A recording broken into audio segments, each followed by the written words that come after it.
So can you walk me through what's your like typical rental then? Like what would it rent long term, and what do you typically see? Sure. So like I would tell you like And where is it, I guess, too? Yeah, we're we've got I'll just pick one and I'll walk it through. If you take a look at like a rent, so we have a bunch of rental long-term rentals in Lake County, and specifically it serves the Navy base. So you probably know that the Navy base here is the only place in the country that they do boot camp. So we get a lot of Navy families coming in to celebrate graduation, and we'll rent out. We have 2, 3, and 4 bedroom units that are here that can service them.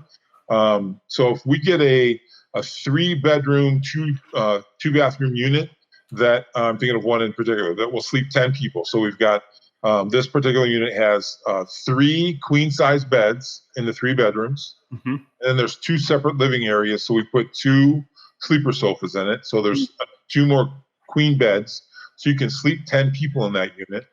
And you're going to probably average, I'm going to guess, I got to double look at the prices, but you're going to average somewhere around $200 a night on that one. On the weekends, again, our prices are going to vary day by day based on day of the week and demand, local demand and supply. So that's always sort of a balancing act. And so, if you look at that, that's really affordable when you compare sleeping those same 10 people in a hotel, right? Absolutely. And they get a kitchen to boot, so they can, because that's the number one request we get from. So it's funny, a lot of people say, well, Airbnbs, there's just parties there, and there's and it's wreck my place.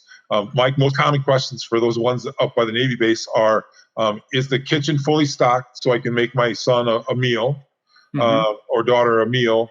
And how many stairs are there, because we're bringing grandma and grandpa with us, right? Yeah. And so that's not the case. We have several down in Florida, and down in sort of the Marco Island area and Siesta Key. And again, it has a lot to do with demographics. We don't have huge parties going on there. So you said it's approximately, for that house that you mentioned, a 3 bedroom, about $200 a night on average. So what would the percentage of occupancy be? How do you calculate your percentage? Yeah. So percentage of occupancy is, so there's a bunch of different ways, and this is a new enough industry that they're still looking at the best way to look at it, because you try to look at sort of that revenue per available room, and that doesn't necessarily work when you're trying to compare a hotel room to a 3 bedroom apartment. I look at the occupancy level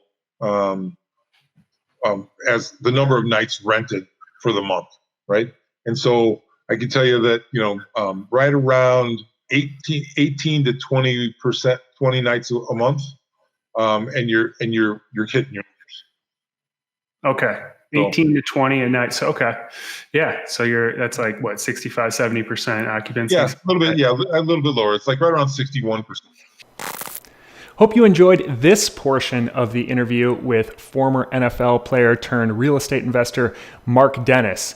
If you're interested in hearing the entire interview, you can listen to it on any podcast player. Just search Living Off Rentals Podcast, or you can come over to Facebook and join the Facebook community at the Living Off Rentals Facebook group. I'll see you next time.